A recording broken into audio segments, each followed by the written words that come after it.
Welcome, everybody, to today's Edge webinar, Learning Machines, Crafting a Future-Ready Cybersecurity Strategy for Higher Education. I'm Adam Scarzafava, VP for Business Development, Marketing, and Edge Events here at Edge, and we're really excited to welcome you this morning for what is a vital topic as the cybersecurity world is continuing to move and change in the era of machine learning and AI. So before we get into the meat of today's content, just some context for Edge and why we're hosting this session and who we are in the community. We're a nonprofit member-based research and education network, a technology consortium. So we were founded by the Higher Education President's Council of New Jersey. Back around the turn of the century, the presidents got together and we think pretty wisely came to the conclusion that the internet wasn't going anywhere. And so Edge was founded to be a digital success partner for the higher education institutions, initially in New Jersey, but the mission has really grown and grown quite rapidly. I think that number 18, we actually need to update to 19 now. So the geographic service area of Edge is really growing. We also have grown to serve communities beyond just higher education. We work with K-12 districts, state and local government entities, libraries, healthcare, other nonprofits, really anyone with a public serving mission. Edge exists to help them succeed through the use of technology in serving the public. We are talking specifically about higher ed here today, and like I said, we were initially built to build a network around the state of New Jersey. We still own and operate that network, which members use to conduct high performance research activities, to get to the cloud, to do all sorts of things that higher ed institutions need to leverage the internet to do. That network has grown to include institutions beyond the state of New Jersey as well, in Pennsylvania and New York, and it continues to grow. And that kind of serves as the backbone and the heritage of everything that Edge does. We've grown to build a whole variety of capabilities on top of the network through Edge Discovery, which is our technology-based research and discovery framework. We partner with institutions to do things like facilitating cyber infrastructure grants and grow out the capabilities that institutions have to conduct that kind of really data intensive and bandwidth intensive research and things like that. Edge Market is our strategic and informed consortium procurement arm, where we can, as a cooperative pricing system, issue RFPs on behalf of not only our local community, but institutions nationwide. That's how institutions from many of those 19 states have joined Edge to take advantage of the various contract vehicles and vendor partnerships that we make available for price advantage and for streamlined procurement through Edge Market. We do events, networking, and community building opportunities, just like what we're doing here today. We run 3 major conferences throughout the year under the EdgeCon brand. And so we really try and take as many opportunities to provide thought leadership and insights and professional development opportunities for our community. And in addition to that, as a nonprofit, we provide a number of solutions that help institutions to meet the challenges of modern education. So digital transformation support in the form of business process modeling and modernization, organizational change management, sort of executive level services to make sure technology is heading in the right direction at institutions. Cloud strategy, making sure we're able to leverage those sorts of modern technologies effectively. Online and digital teaching and learning support, really trying to boost what institutions are able to do with the knowledge that internal instructional design teams are really strapped for time, strapped for resources, and our team serves as an adjunct to accelerate the way institutions can deliver online learning programs, or to accelerate the accessibility needs of an institution as they prepare for the new ADA Title II compliance guidelines and things. So we're always there to support these sorts of initiatives. And another huge one, obviously, we know the target that higher ed has on its back in the cybersecurity space. And we really do a lot of good work to help institutions with cybersecurity, privacy, compliance, making sure that not only are our technical policies and procedures in place, but the sort of culture and thinking around cybersecurity is a priority for our institutions. The leader of that effort for Edge is Dr. Dawn Dunkerley. We have Dawn with us today. And with that, I will get out of the way, invite Dawn to share her screen, and get into the meat of today's content. All right, awesome. Thanks, Adam. Share my screen. I'm going full screen for everybody. So I won't be able to see if anybody asks a question or raises your hand or any of that stuff. So please, Adam will be my my chaperone. Eyes and ears. So Take advantage of the chat and the Q&A for sure. Thanks, everybody. yep, absolutely. So pleasure to meet you all. If I haven't spoken with you previously, my name is Dawn Dunkerley. I'm the Principal Virtual Chief Information Security Officer here at Edge. For those of you who don't know me and may not be as familiar with what a VCISO does, I work with a variety of institutions, my team and myself, across K-12 all the way into higher education. My background is about 20 years working for the Department of Defense in cybersecurity and cyber intelligence. So this is really my passion and the thing I love to do, and I love to be able to share it with all of you and your institutions. So I have a little game that I'm starting to play when I do these presentations and at different events and webinars and whatnot. Is all of my images are AI generated. So your Easter egg for the presentation. If you get bored of listening to me talk about AI in higher education, you can start counting fingers on people's hands and see if you can spot the AI generated content. That's my new game that I put inside of the presentations from now on. So we're going to talk about crafting cybersecurity strategy for higher education in the time of AI and machine learning. So just go ahead and jump in and get started. Can't do a cybersecurity briefing without talking about the cyber threat landscape. My former colleagues in the intelligence community would find me remiss if I were not to do so. So increased attack surface is definitely a big part of this. So as we've throughout institutions, and I'm a big proponent of moving into the cloud and using the inherent security benefits that many times are to offer from those cloud services. We have that increased attack surface. So we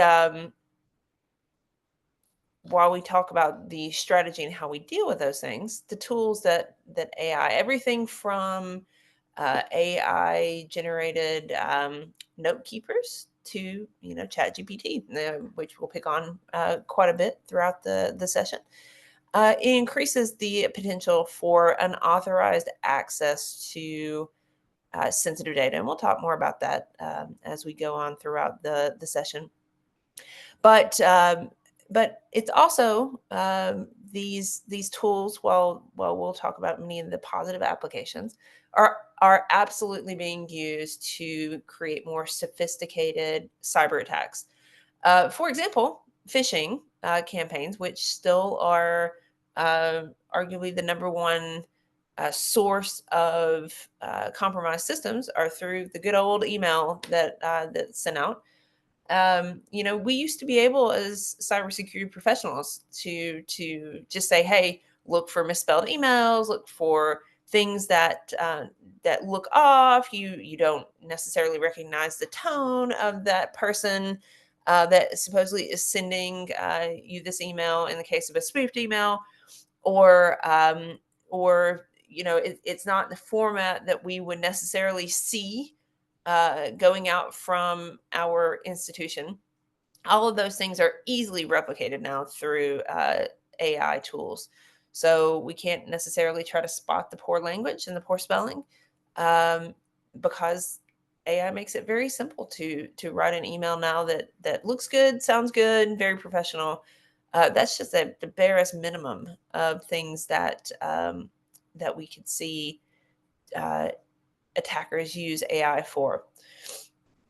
But I think the bottom line there that we need to kind of be aware of is that all of these threats are adapting and evolving. And so we have to adapt and evolve our own thinking and subsequently our cybersecurity strategy to take advantage of the opportunities and prepare us for the inevitable threat.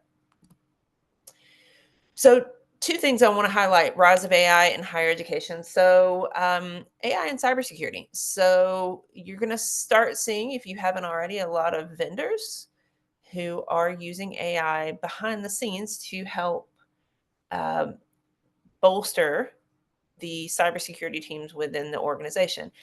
Um, Obviously, like I said at the beginning, I can't see hands, but I'd love, if I was in person, everybody to raise their hand that thinks that they have plenty of people on their IT staff who are working cybersecurity.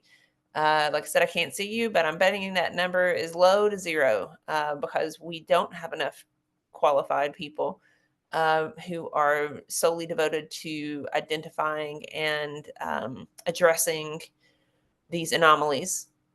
So AI is helping us through analysis and through doing the kind of the basic detection at this point in time, helping bolster our teams. Do I personally believe that they will take the place of humans in the loop fully? I sure hope not. At least before I retire, I think we're still going to always have to have a human, both to train those systems and tune those systems appropriately, but also to be again providing oversight and overwatch of what those tools do. But we are already seeing some things. Dark Trace mentioned there. I There's also a really interesting training vendor that I met with recently that does training and awareness programs that uses AI to basically you hook your training program into your logging solution, your single sign-on solution. But they basically share data back and forth between each other, and the training system can actually make snap decisions about what users need to be trained on based on their behaviors throughout the different systems that it's intertwined with. So really interesting applications of AI within cybersecurity, again, to be that extra set of hands that we all need. AI within institutional administration. So across the different schools that we work with, I see quite a lot of this, or at least requests for this. So streamlining administrative tasks. I mentioned previously different AI note taking bots. So maybe a bot that sits in your meetings and takes notes and lets you know what action items that you had. Um, to chatbots that are answering student queries, as you see there. Again, providing that extra bit of administrative support that we all need. But that being said, that does increase that attack surface. We have to make sure we have those things tuned properly.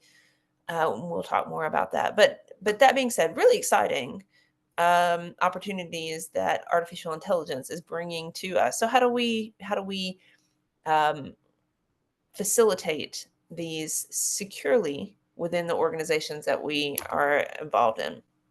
And a quick question came in, Don, Sure. as you were going through that last slide, and I got a kick out of I didn't see too many hands go up when you asked if everybody felt like they were all the way staffed up, but I did see a crying, laughing emoji Yeah.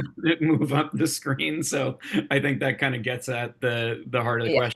question. But a question came in: is there a rule of thumb for how many cybersecurity staff an organization or an institution should have? Gosh, I don't think I've ever seen a rule of thumb.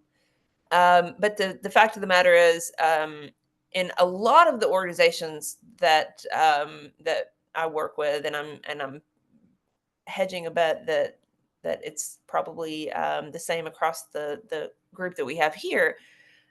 You have a lot of people who do cybersecurity that are doing other things as well. So it's just another duty as assigned. So that's one of the reasons that we come on in a lot of cases as the virtual CISO, is to provide somebody who that's our sole focus. We're not worried about you firewalls where we might tell you things to block, for example, or traffic that we see that is anomalous, but we're not the people necessarily doing that networking work or patching the systems. We tell you when you have vulnerabilities, but we're not necessarily the ones who are doing that day-to-day work. And I say all that to say that especially in higher ed now more than ever, it's absolutely critical to have cybersecurity be someone's sole focus and not just another duty is assigned. I wish I had a good answer for you, just like the federal government, where you are required to have a certain number of ceiling tiles that are allotted per employee, so that they can make sure that you have the right size cubicle for everyone's needs.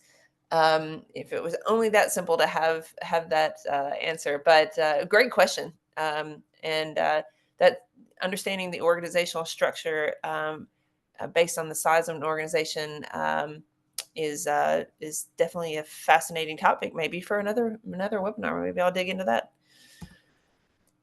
Just some more discussions about AI within the classroom. So there are actually some, I believe there was a school district out in the Southwest that is actually, again, bolstering their teachers with a certain amount of hours per week in AI-based content. So the students will actually be, it's mandatory, it's part of the classwork now, they'll actually be sitting down with an AI teacher that is going to be able to be tuned for that particular student's skill set, their strengths and weaknesses that we all have.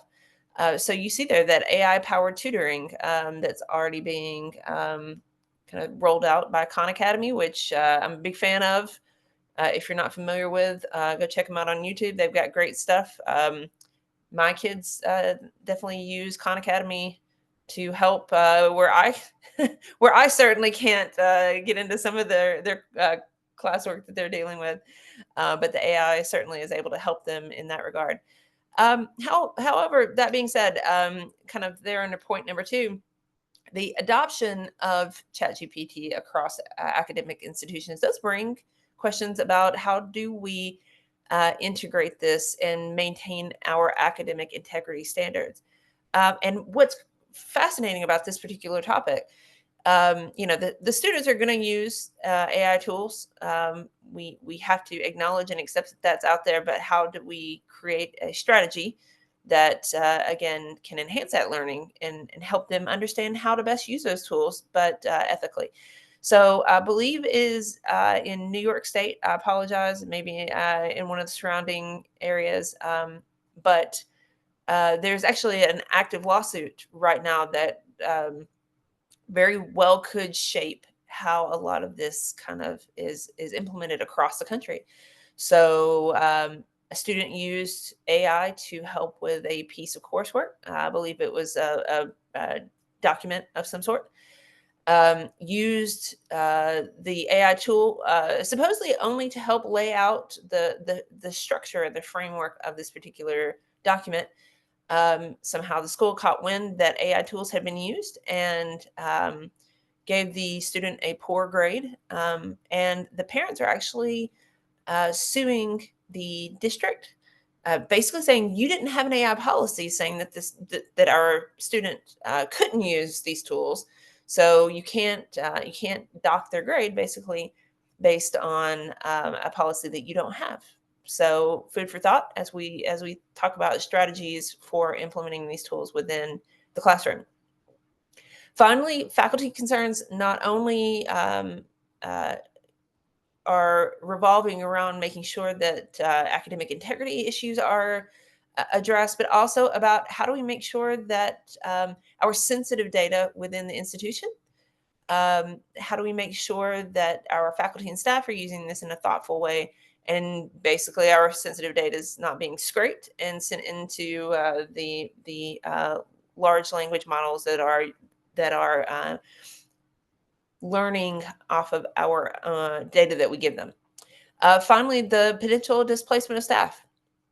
So that's a concern that, again, I'm not sure I can address within the constructs of this particular um, presentation. It's a larger problem than me. It's a larger problem than cybersecurity, but people are worried about losing jobs, and that could be from your cybersecurity staff uh, all the way to your actual faculty. How do we integrate these tools in a responsible way that doesn't stifle innovation and make sure that everyone's needs are addressed?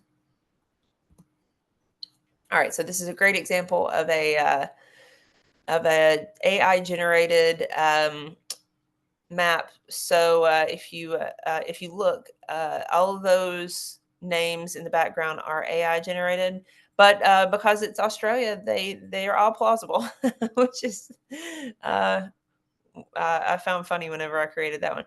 So I would say Australia has potentially the best AI framework for education specifically that I have seen. If you're interested in getting a copy of it directly, shoot me a note afterwards. I'm glad to send you the link. But the Australian Department of Education has put together a framework that really brings security as an aspect, but larger questions about how do we be inclusive, how do we integrate these tools in a way that supports our staff, faculty, staff, and students, but making sure that we are working within the constructs of ethical and academic, um, the integrity of our academics, making sure that we are doing this in a thoughtful way. Highly recommend you look into the framework that they have there, some examples of how they are doing this. So, Australian schools, as we talked previously, are actively piloting those tutoring systems under teacher supervision. So, again, trying to be thoughtful about how do we use this to bolster our teachers, but not replace that human in the loop. So again, application to the higher ed cybersecurity, again, highly recommend this particular framework. I'm using it within some of my higher ed institutions that we work with as virtual CISO as kind of a good model for how do we come together as faculty who might be interested in using AI tools within the organization, um, as well as the security aspects, making sure that we are not allowing access to sensitive data, making sure that we, in some applications, we might want to be able to spot the use of AI, which is very difficult still within academic constructs. So we're trying to mitigate that risk though down as much as possible. Okay, here's you a AI generated map of the UK. Again, none of those, to my knowledge, well, England and Scotland, I guess they're kind of hanging out over near Ireland right now. Ah, I love these images. So the UK, very similarly to what we talked about in Australia, they are absolutely working on their own initiatives. So you see there an AI system for helping mark grades, so helping grade papers as well as the lesson planning. My mom was a teacher. When I was growing up, I remember very well her spending hours and hours at the kitchen table working on lesson plans. So our faculty for sure could use a little bit of a helping hand with that. So their Department of Education is working to help the teachers through these AI tools. So balancing innovation and safety, again, beating that dead horse. The thing that we want to be able to do is not be Dr. No, as I am often thought of as a cybersecurity professional, but actually helping facilitate in a safe way. One interesting thing there that I want to point out that the UK is doing, this content store, they're actually helping train these models in a thoughtful and anonymized way. So we want to be able to train these language models in an appropriate way on real data, but how do we do it in a thoughtful approach? So as you see there, they're basically training their own models, so they're not using necessarily a public tool, but they're building their own model trained on relevant and accurate data, but in an anonymous way, so that they can ensure that if you're marking a paper, if you're building a lesson plan, that the underlying data is sound, but done in a safe and thoughtful way. All right. So I talked about what other people are doing. Let's talk about some different aspects to think about when you're building that future-ready cybersecurity strategy. So one thing I really want to point out here is a lot of these core principles are things that we should be doing anyway, um, and that cybersecurity and you know more in a larger scope, the implementation of artificial intelligence and machine learning within your organization is not an IT problem, it's a whole of organization problem. Just like cybersecurity is not an IT problem, it's everybody's problem.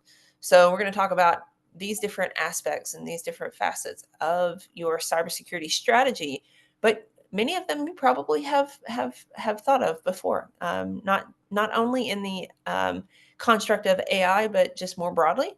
Um, for example, zero trust architecture. So my good friend Jeremy Livingston at Stevens Institute of Technology and I did a presentation at the EdgeCon in January, I believe. Yes, time flies when you're having fun.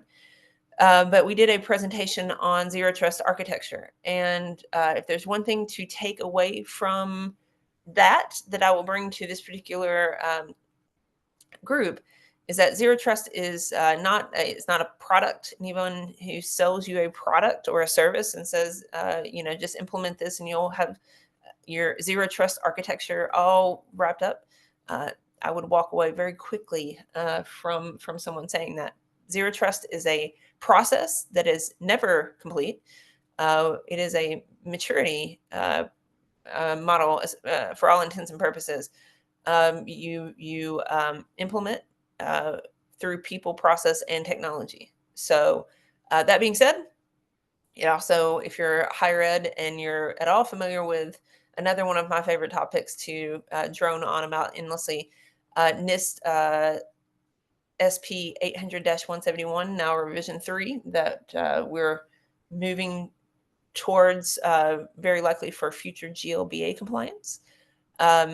Those two things, the zero trust architecture and 800-171, there are a lot of overlaps, a lot of things that again bring value to your organization and get you ahead of any future compliance needs. So highly recommend, if you aren't familiar with either one of those and you're interested in more information, again, hit me up or hit Adam up after the session, and we can get you more information on what we've been talking about with those things, as well. If you need help, we're glad to assist. I mentioned previously AI powered security operations. So thinking through, how do we want to again bolster that large team of cybersecurity personnel that we all have? How do we put those tools into place? That goes back to your zero trust architecture, making sure that your AI tools have access to the right data, but not data that could be shared that is inappropriate. So thinking about through, how do you segment those tools away? How do you make sure that you train them on the right data, but only that data and nothing else? If it sounds a lot like making sure access controls are put into place, just like we've always had to do in cybersecurity, then you are spot on. This is just another opportunity to implement proper access control within the organization. Proactive risk management. So again, I can't see how many people would raise their hand, but how many of you think that you have your arms around vendor risk management, understanding the risk that your vendors bring to your organization, and that you're keeping a very close eye on all of your critical vendors? Maybe some of you are, but as we implement, and let's just consider, probably in a lot of cases right now, artificial intelligence is being implemented within our organizations as what we would like to call shadow IT at this point in time. It's already being used, most likely by faculty, staff, and students. We just don't know yet how it's being used and where it's being used. So it is very similar to that concept of shadow IT, with where the IT is trying to wrap their arms around where things are, but don't even know where it's being implemented, let alone how to secure it. Understanding the things that we, at least the known knowns for our critical vendors, conducting those regular assessments and understanding the risk that they're bringing to the organization is absolutely critical. We mentioned AI powered security operations.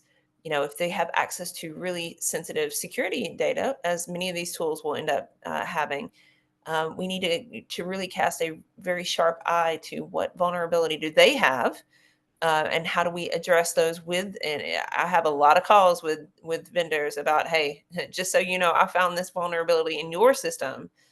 And sometimes we find things that they claim to not even know about. so so be sure to consider vendors and these tools, and are you managing the risk and understanding their risk, and what it brings to your institution appropriately. Cybersecurity education and awareness. How do we train staff and students on the secure use of AI tools? Again, this is a bigger problem than IT and cybersecurity. This is getting to the heart of how do we conduct training with our faculty, staff, and students, and how do we integrate both your academic integrity processes as well as that secure use of AI tools. So, for example, one of the schools that we work with, we're still trying to kind of decide, hey, TikTok and social media platforms like TikTok, but them specifically, because obviously there's been some controversy surrounding the use of that data, and not only the content that's being created or viewed, but also the data that's on the device that is accessing those tools, for example.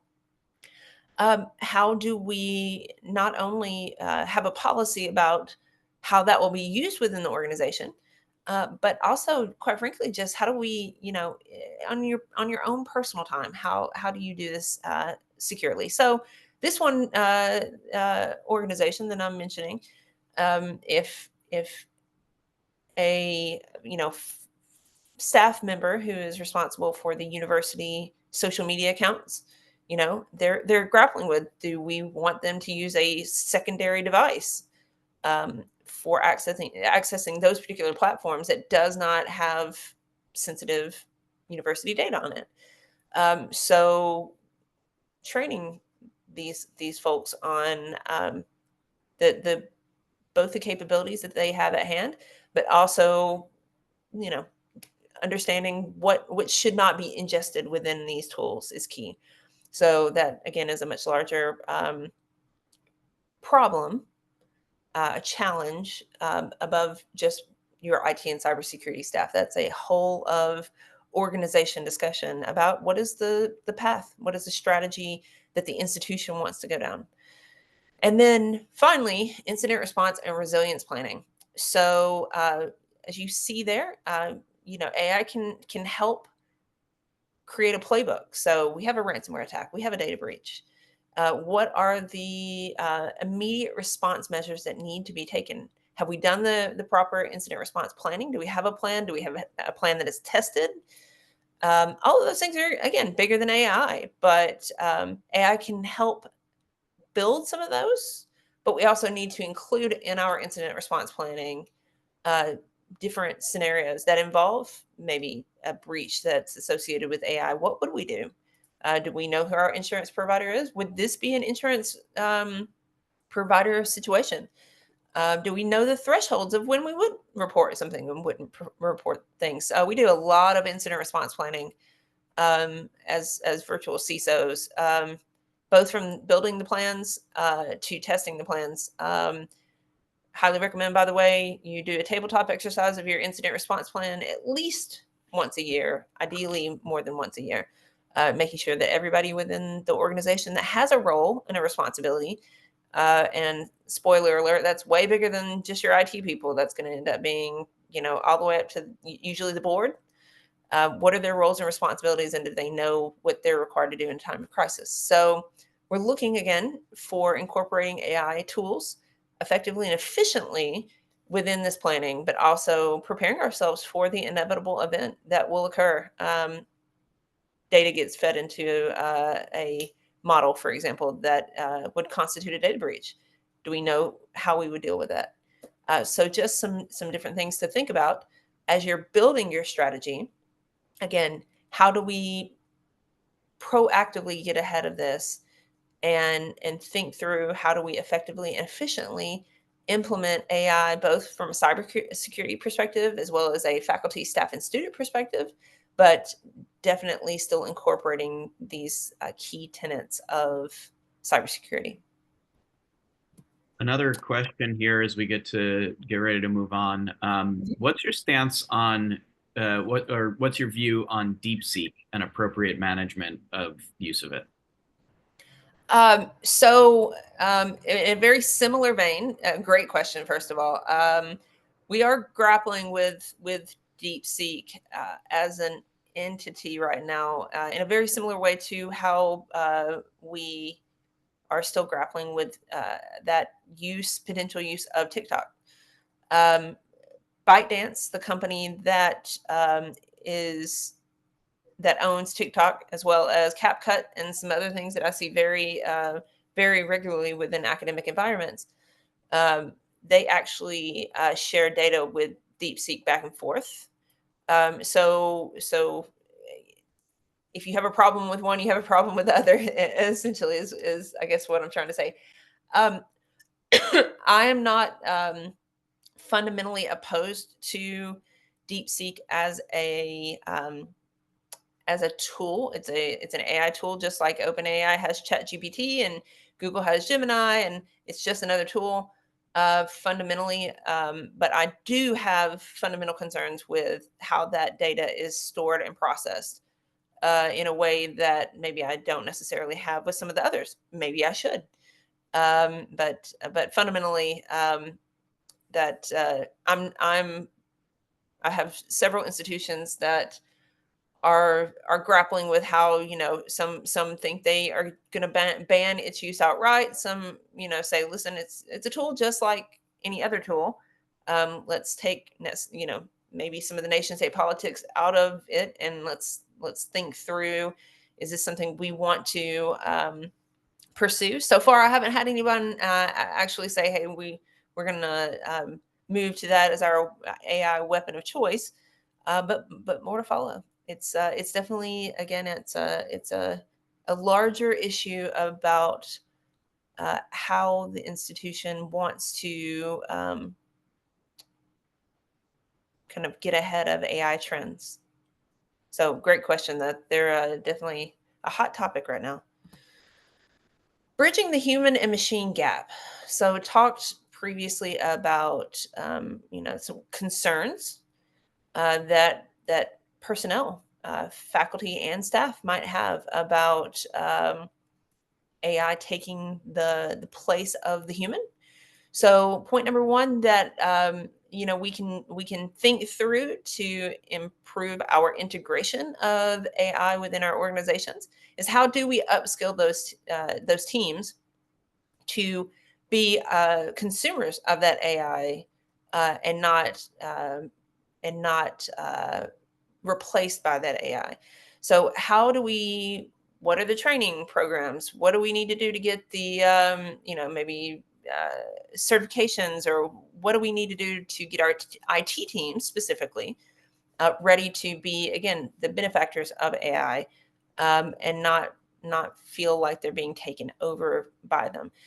We talked earlier about those, AI-enabled cybersecurity tools that we're starting to see across different organizations, and how do we upskill our teams to take advantage of those in an effective way?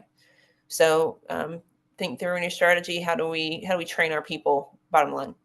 Um, Talked a little bit already about AI and cybersecurity are not IT problems; they're a whole of organization problem. So how do we foster that collaboration to ensure effective and efficient AI integration? So, like I said previously, right now we probably all have shadow IT AI within the organization. So, how do we break down those silos between departments? How do we communicate effectively between IT and the rest of the staff to make sure that, again, we're aware of these things being used and that we're able to be a part and a partner of the integration? We trying to get away from that shadow IT and really, move from that Dr. No to how do we do this in a way that is sensible.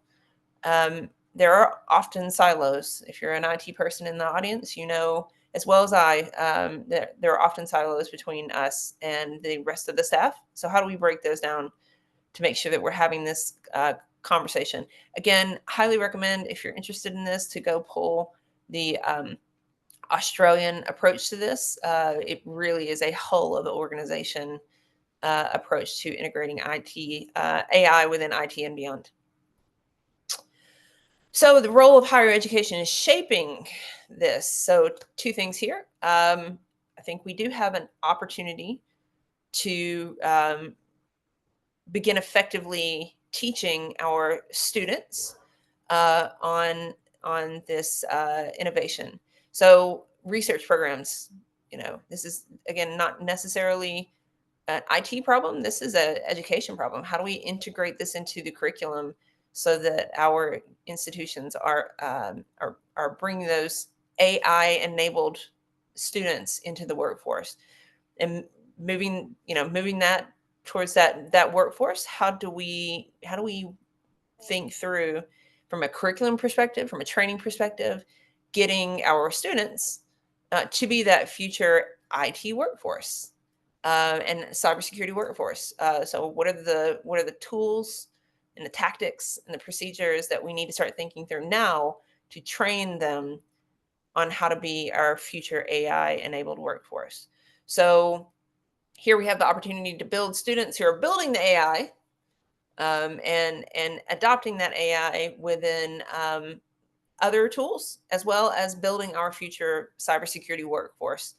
And again, being enabled by and facilitated by these tools without it taking over those student jobs potentially.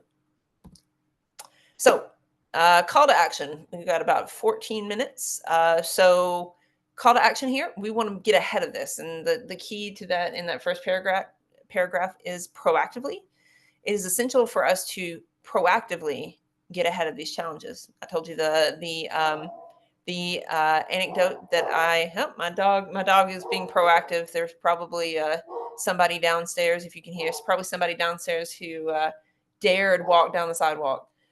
um, it is essential for us to get ahead of this. Like I told you, the anecdote about the school where that's currently involved in a lawsuit because they didn't have an AI policy. We need to think through what is the AI policy within the organization, if there is one, and then if there's not, how do we start thinking through what is our position?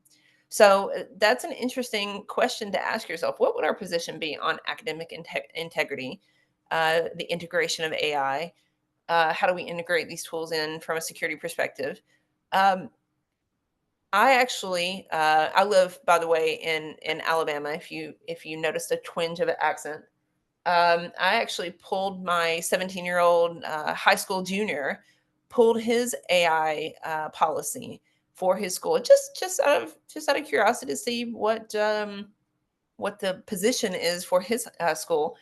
And they allow full use of artificial intelligence within any classwork as long as it is identified as having been involved. I was very surprised. I was like, "Wow, that's a lot more lenient than I would have expected." But they do have a policy. They have made that choice. They have decided on their stance, right, wrong, or indifferent, and got ahead of it. So I was surprised, and I would challenge you to think through: does your current academic policy, does it cover the use of AI? If not, maybe it's time for you to come together again holistically and start thinking through what your approach should be. And I do think to the second point there, higher education is the backbone of so much innovation and so much research, and we have an opportunity here to really be leaders in how that AI is used ethically within organizations. How do we balance that cybersecurity? And again, like I said, it comes down really to, in a lot of cases, to just straight up access control, making sure we have access to the right things, that the machines are being trained on the right data, but keeping it away from data that would be considered overly sensitive. Um, Straight up access control and segmentation in a lot of cases. So think that through as well. And this is your call to action. Conclusion. Again, I think we have a lot of opportunity here for these tools to be used in a responsible and ethical way. But if you take nothing else away from this particular webinar, I do want you to think through, what is your organization's stance on the integration of AI within your organization, both from a faculty and staff perspective, as well as a cybersecurity perspective. And if you don't have one yet, then hopefully I've given you some food for thought. So we got about 10 minutes before the hour, so I will stop there. And if we have any questions, questions come to me, complaints go to Adam. Just so you know. Great. Well, no complaints yet, but I'm open. So Hey, so yeah, send them this way. But we do have another question here. For most organizations, it's not lack of intent to implement cybersecurity, but a lack of knowledge or budget that can be a barrier. How can these tools and strategies be standardized and be cost effective? no, that's a great question. Listen, across our virtual CISO clients, even we have a wide spectrum of of you know support to the initiatives.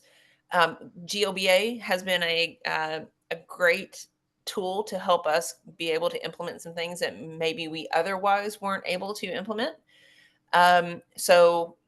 Understanding what law and regulation that you have, that you are required to follow through with, and using that as your tool, that has proven to be very effective. Quite frankly, though, I still have schools who, even with GOBA, they don't even want to implement that. So what do you do in that situation?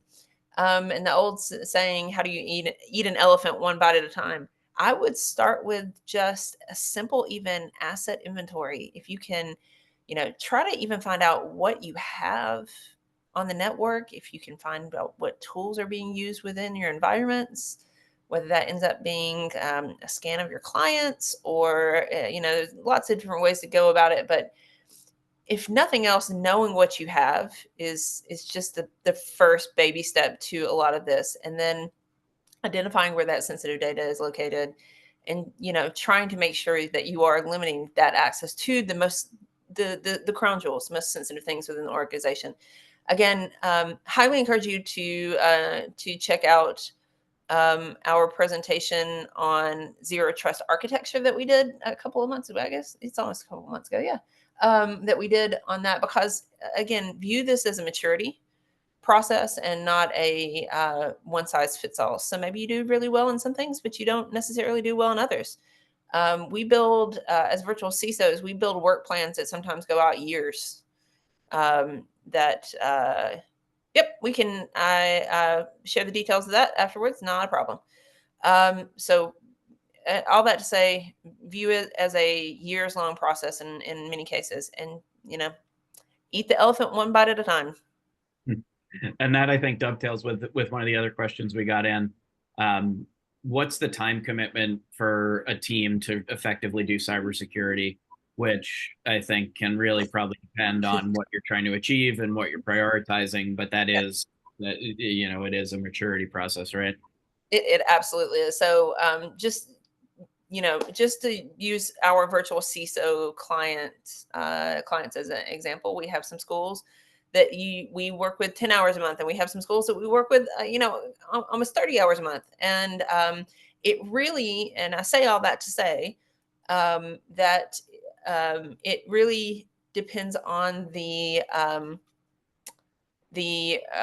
robustness, is that a word? I think, yeah, the maturity of the organization also. Are you doing that vendor risk management? Are you working with vendors to reduce the risk? Are you do tickets come in for new software, new hardware, and we have to review those? So as you start implementing a lot of this continuous monitoring within the organization, you do have subsequently there's a time burden that goes along with that. It is inevitable. If you're watching things, you're going to have to take time for it. AI is going to help us with some of those things, but you still want to have that trained human in the loop. So I say all that to say, if you're looking for a number, an exact number, I don't have it. It ends up being, again, what are the processes and the programs that you have implemented within the organization, and then you have to have the personnel, whether they end up being fractional like us or somebody full time, who are going to help you implement those and monitor continuously. Yep.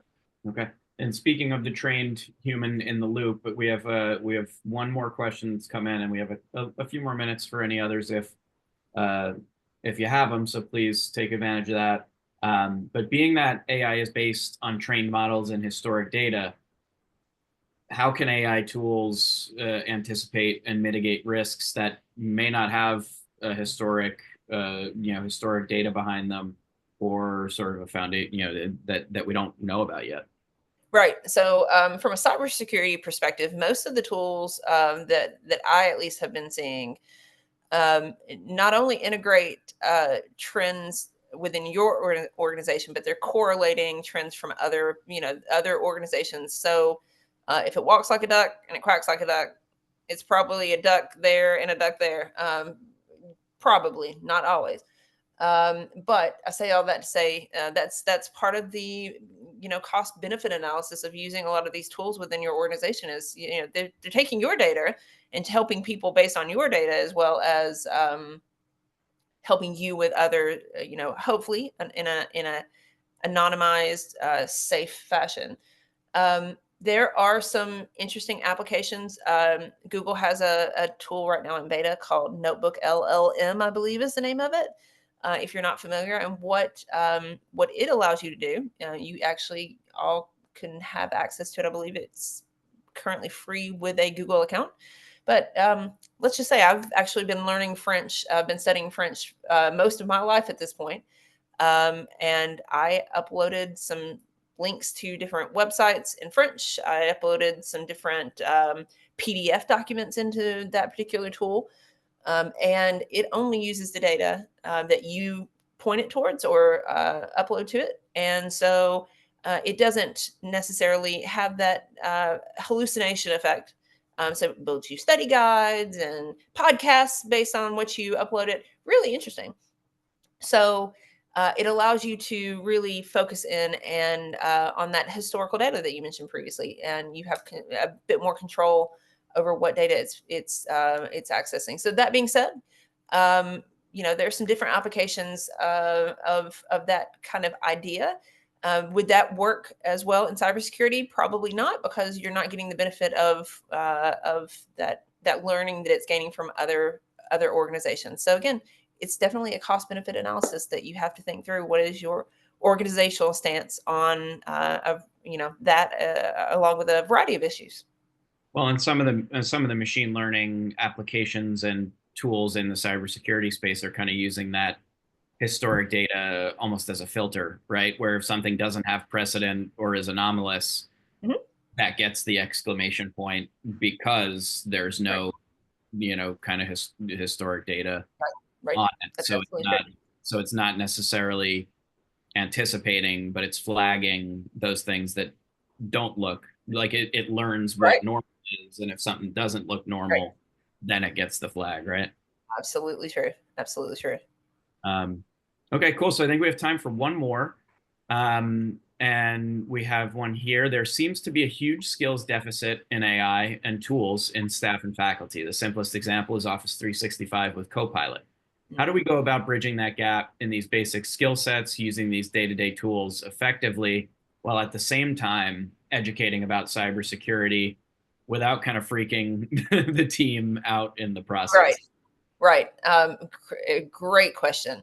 So again, I think it has to start as a conversation not within IT, but that that holistic group that ends up being maybe a focus group of faculty and staff. Um, different organizations, different institutions have implemented kind of different strategies for how do we train.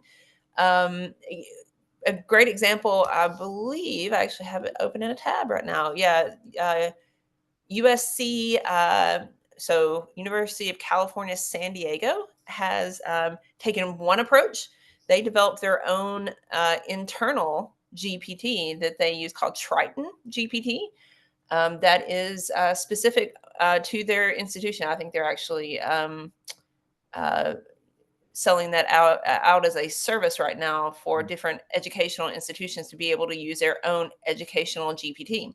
I say all that to say, um, coming together as a holistic community of not just the IT people who have IT concerns, but the a group of faculty and staff who want to figure out what is that approach going to be across the organizational construct, and coming together and deciding what tools do we want to roll our own and have our own GPT, or do we want to have an enterprise chat GPT license, or what are we doing here? By the way, those institutional wide chat GPT licenses get pretty expensive too. We've been pricing those out. So it might be worth looking into something like an educational only GPT, but then you have the concern we talked about previously, making sure you have the right data going into it. So I say all that to say, there's no one good answer, but where I'm seeing it best and most effectively kind of handled is when a almost focus group of IT plus the actual end users come together and build that training curriculum and make those policies. So it's not an IT problem; it's everybody's problem. Yep, makes sense. I think that closes the book on all the questions that we had. So thanks everybody for spending the time with us today. Thanks, Dawn, for taking us through what I think was a very insightful session. We will make sure to follow up with everybody on the webinar today with the content from the session. As we said, the recording when that's available. And I'm sure an Edge team member will also check in with you to see if there's anything we can do to help support your initiatives related to AI and cybersecurity. So stay tuned for more. Thanks for spending time with us today, and we'll see you soon. Thanks.